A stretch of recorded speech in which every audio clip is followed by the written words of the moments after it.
Every time you flush at 35,000 feet, a pressure differential of just 0.8 psi clears that bowl in under 2 seconds, using less than half a liter of water. Where that waste actually goes involves 800-liter sealed tanks, a treatment chemical that replaced a known carcinogen, and an entire ground infrastructure most passengers never see. And it all traces back to one engineer and a single 1975 patent. Long before the modern vacuum flush, air travel's approach to waste was basic and unsanitary. In the 1920s and 1930s, crews relied on nothing more than a metal bucket at the back of the cabin. After landing, ground staff would remove the bucket and empty it by hand, a process as unpleasant as it sounds. Even as late as the 1940s, aircraft like the DC-4 and DC-6B used removable or fixed bowls with sealed tanks. But these early systems were heavy, prone to leaks, and required frequent manual cleaning. The introduction of pressurized water flush toilets in the 1950s brought some improvement, yet these designs added significant weight and limited aircraft range due to the water required for each flush. It wasn't until 1975 that a fundamental breakthrough arrived. James Kemper, an American engineer, patented a new kind of aircraft toilet that used vacuum suction instead of gravity or large volumes of water. Kemper's design exploited the pressure difference between the cabin and the outside atmosphere at altitude. With less than half a liter of water and a quick burst of low-pressure air, about 0.8 psi, waste could be pulled away from the bowl and sealed safely in a holding tank. This system not only reduced the weight of lavatories by up to 30%, but also eliminated the risk of leaks during flight. Boeing recognized the advantages and installed Kemper's vacuum toilets on the 747-100 in 1979. The new system became standard equipment on all subsequent 747s, and soon after, on other wide-body jets. By the early 1980s, the vacuum toilet was quickly becoming the global standard, licensed to other manufacturers and incorporated into the next generation of commercial aircraft. What began as a single patent would transform the daily reality of air travel, turning a crude necessity into a precise, engineered solution. Pressing the flush button on a modern aircraft toilet sets off a tightly coordinated sequence of mechanical actions. An electronic controller signals a solenoid to open the flush valve beneath the bowl, while a dedicated water injector sprays less than half a liter of treated water around the rim. This thin film helps lift waste and prevents residue from sticking to the valve seat. At the same instant, the system opens a vacuum line connected to a low-pressure storage tank, unleashing a pressure differential of about 0.8 psi. The drop in pressure pulls the waste and water mixture through a stainless steel drain pipe at high speed, emptying the bowl in under 2 seconds. A dual seal mechanism, combining a metallic gate and a silicone O-ring, snaps shut as soon as the vacuum pulse ends. This seal keeps cabin air and odors isolated from the waste tank, and also prevents any backflow into the lavatory. To ensure reliability, the system uses redundant pressure sensors that monitor vacuum strength before and after every flush. If the sensors detect that the pressure hasn't reached the required threshold, the controller will either repeat the water injection or trigger a maintenance warning flagged to the cockpit overhead panel. Vacuum generation is handled by either a small ram air turbine or an electric pump, depending on the aircraft model.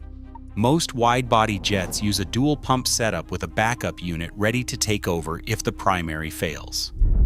This redundancy minimizes the risk of a malfunction mid-flight. Every component from the flush valve to the vacuum line is engineered for thousands of cycles, with seals and sensors checked regularly as part of the aircraft's maintenance routine. The result is a system that moves waste quickly, uses minimal water, and maintains a sealed barrier between the cabin and the holding tank at all times. A modern wide-body jet can carry more than just passengers and cargo. It also hauls a surprising volume of waste, On a Boeing 747-400, the combined capacity of its 4 waste tanks reaches up to 1,200 liters. The Airbus A380, the largest passenger aircraft in service, stores as much as 1,600 liters across 2 main tanks. Even a single long-haul flight of 14 hours can generate around 260 liters of lavatory waste, a figure that reflects both passenger volume and the efficiency of the vacuum flush system. For comparison, a narrow-body aircraft like the Boeing 737-800 holds about 90 liters, while the Airbus A321neo is configured for roughly 225 liters, numbers carefully matched to route duration and expected use. The contents of these tanks are preserved with a chemical solution, but the formula has changed over time. Early systems relied on formaldehyde-based biocides, typically around 0.5% concentration to suppress bacteria and control odor. While effective, formaldehyde is now classified as a Group 1 carcinogen by the International Agency for Research on Cancer and flagged by the EPA for occupational hazards. This prompted a transition beginning in the early 2000s CEs to quaternary ammonium compounds, QACS, such as benzalkonium chloride, now used at concentrations between 0.1% and 0.2%. QACS provide antimicrobial action with lower toxicity and are more compatible with municipal wastewater treatment. Some airlines have begun trialing biodegradable surfactants, but these remain limited to pilot programs. The chemical shift reflects both regulatory pressure and a broader push for safer, more sustainable operations. The result is a system designed to handle enormous volumes under strict environmental guidelines, balancing operational demands with changing standards for chemical safety. At 35,000 feet, the outside air temperature can plunge below -60 degrees Celsius. If a lavatory seal fails, even a hairline crack in a drain valve or waste tank can allow liquid waste to escape onto the aircraft's exterior. Mixed with blue disinfectant, this fluid quickly freezes, forming what aviation engineers call blue ice. The mass adheres to the fuselage until the plane descends into warmer air, when the ice can detach and fall to the ground. Blue ice is rare, but its consequences are well documented. In 1999, a blue ice strike at a Midwestern airport led to $1.2 million in runway repairs after a frozen block, shed from a DC-9-32, damaged the tarmac during ground servicing. Another incident in 2006 involved a 30-centimeter chunk of blue ice crashing through the roof of a home in Chino, California, later traced to a leak on a Boeing 727's approach. These failures are not just statistical outliers, they drive regulatory change.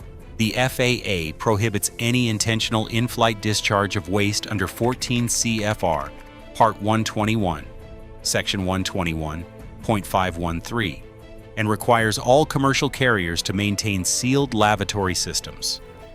After the high-profile incidents of the late 1990s and early 2000s, the FAA issued directives mandating quarterly leak checks on forward lavatory drain assemblies.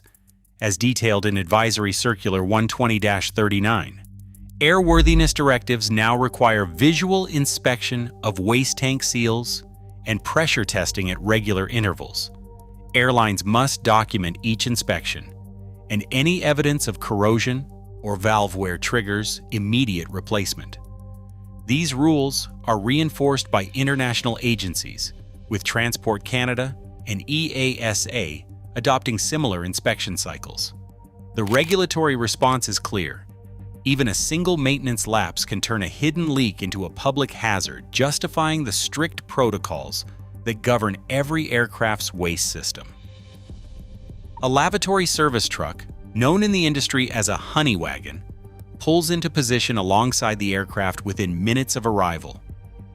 The ground operator, wearing protective gloves, checks the aircraft's waste service panel and confirms tank pressure using onboard diagnostics.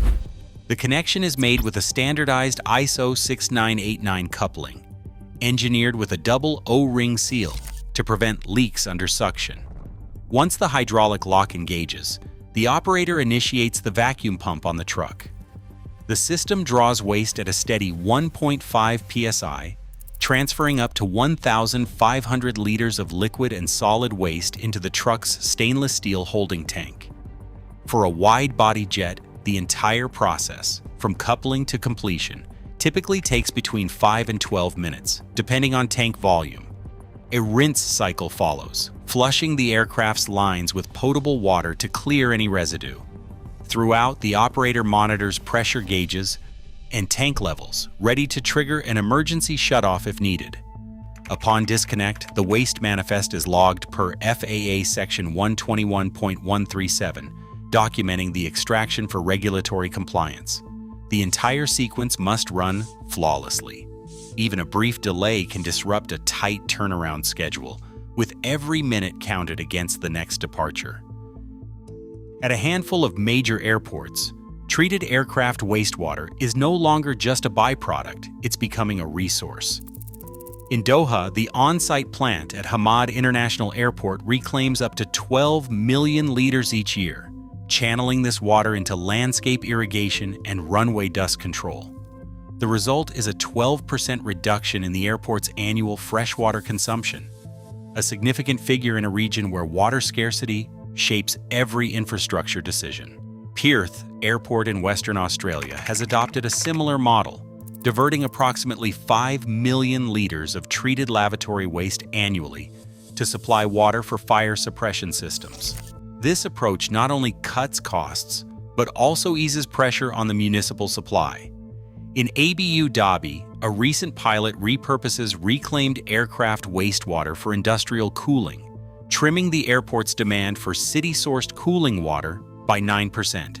These projects demonstrate that even the most unglamorous waste stream can be engineered into a sustainable asset, offering a glimpse of how aviation's hidden systems may help address environmental challenges beyond the runway.